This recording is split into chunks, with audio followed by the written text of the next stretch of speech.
ಸಮಸ್ತ ಕನ್ನಡಿಗರಿಗೆ ಸ್ವಾಗತ. ನೀವು ನೋಡ್ತಾ ಇದ್ದೀರಾ ವಿಬಿ ನ್ಯೂಸ್ ಕನ್ನಡ. ನಾನು ತೃಪ್ತಿ ಬಸವರಾಜ್.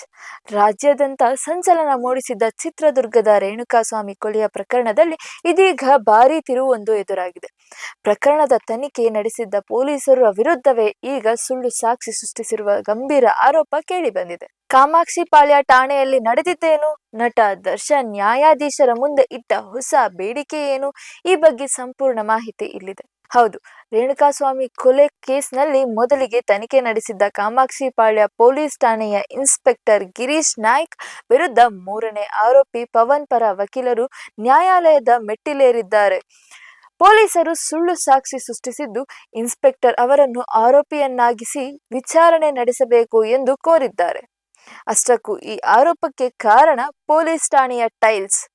ಜೂನ್ 11ರ ರಾತ್ರಿ 7 ಮಂದಿ ಆರೋಪಿಗಳ 8 ಮೊಬೈಲ್ಗಳನ್ನು ಕಾಮಾಕ್ಷಿಪಾಳ್ಯ ಠಾಣೆಯಲ್ಲಿ ಜಪ್ತಿ ಮಾಡಲಾಗಿದೆ ಎಂದು ಪೊಲೀಸರು ಫೋಟೋ ಸಲ್ಲಿಸಿದ್ದಾರೆ. ಆದರೆ ಆ ಫೋಟೋದಲ್ಲಿ ಬಿಳಿ ಬಣ್ಣದ ವೆಟ್ರಿಫೈಡ್ ಟೈಲ್ಸ್ ಇದೆ. ಅಸಲಿಗೆ ಕಾಮಾಕ್ಷಿಪಾಳ್ಯ ಠಾಣೆಯಲ್ಲಿ ಆ ರೀತಿಯ ಟೈಲ್ಸ್ಗಳೇ ಇಲ್ಲ. ಹೀಗಾಗಿ ಅಲ್ಲಿ ಮಹಜರು ನಡೆದಿಲ್ಲ ಎಂಬುದು ವಕೀಲ ಸುಧನ್ವ ಅವರ ವಾದ.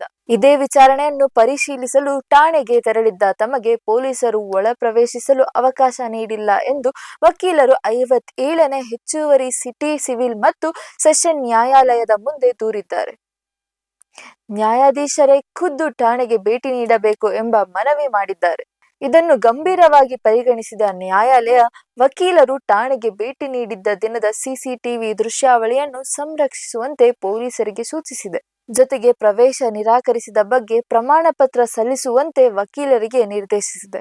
ಇದೇ ವೇಳೆ ಜೈಲಿನಿಂದಲೇ ವಿಡಿಯೋ ಕಾನ್ಫರೆನ್ಸ್ ಮೂಲಕ ವಿಚಾರಣೆಗೆ ಹಾಜರಾಗಿದ್ದ ನಟ ದರ್ಶನ್ ತಮ್ಮ ಕೊಠಡಿಗೆ ಟಿವಿ ಅಳವಡಿಸಲು ಆದೇಶಿಸಿದ್ದಕ್ಕೆ ನ್ಯಾಯಾಧೀಶರಿಗೆ ಧನ್ಯವಾದ ತಿಳಿಸಿದರು. ಜೊತೆಗೆ ತಮ್ಮನ್ನು ಖುದ್ದು ವಿಚಾರಣೆಗೆ ಹಾಜರುಪಡಿಸಲು ಸೂಚಿಸಿ ಆಗ ನಮಗೆ ಒಂದು ಹೊತ್ತಾದರೂ ಮನೆ ಊಟ ಸಿಗುತ್ತದೆ ಎಂದು ನ್ಯಾಯಾಧೀಶರಲ್ಲಿ ಮನವಿ ಮಾಡಿದ್ದಾರೆ. ದರ್ಶನ್ ಪರ ವಕೀಲರು ಜೈಲಿನಲ್ಲಿ ಕುಟುಂಬಸ್ಥರ ಭೇಟಿಗೆ ಅವಕಾಶ ನೀಡಲು ಹಾಗೂ ಪ್ರತಿದಿನ ವಿಚಾರಣೆ ನಡೆಸಲು ಅರ್ಜಿ ಸಲ್ಲಿಸಿದ್ದು ನ್ಯಾಯಾಲಯ ಇದನ್ನು ಆದ್ಯತೆ ಮೇರೆಗೆ ಪರಿಗಣಿಸುವುದಾಗಿ ತಿಳಿಸಿದೆ. ಇನ್ನು ಮೃತ ರೇಣುಕಾಸ್ವಾಮಿ ಶವದ ಮೇಲಿದ್ದ ಆಭರಣಗಳನ್ನು ಅವರ ಪೋಷಕರಿಗೆ ಹಸ್ತಾಂತರಿಸಲು ಕೋರ್ಟ್ ಪೊಲೀಸರಿಗೆ ಸೂಚಿಸಿದೆ. ದೋಷಾರೋಪ ಪಟ್ಟಿಯಲ್ಲಿ ಹೆಸರಿದ ಸಾಕ್ಷಿಗಳನ್ನು ವಿಚಾರಣೆಗೆ ಕರೆಸಬೇಕು ಎಂಬ ದರ್ಶನ್ ಅರ್ಜಿಗೆ ಆಕ್ಷೇಪಣೆ ಸಲ್ಲಿಸಲು ಸರ್ಕಾರಿ ವಕೀಲರಿಗೆ ಸೂಚಿಸಿರುವ ನ್ಯಾಯಾಲಯ ಪ್ರಕರಣದ ವಿಚಾರಣೆಯನ್ನು ಮಾರ್ಚ್ 2ಕ್ಕೆ ಮುಂದೂಡಿದೆ.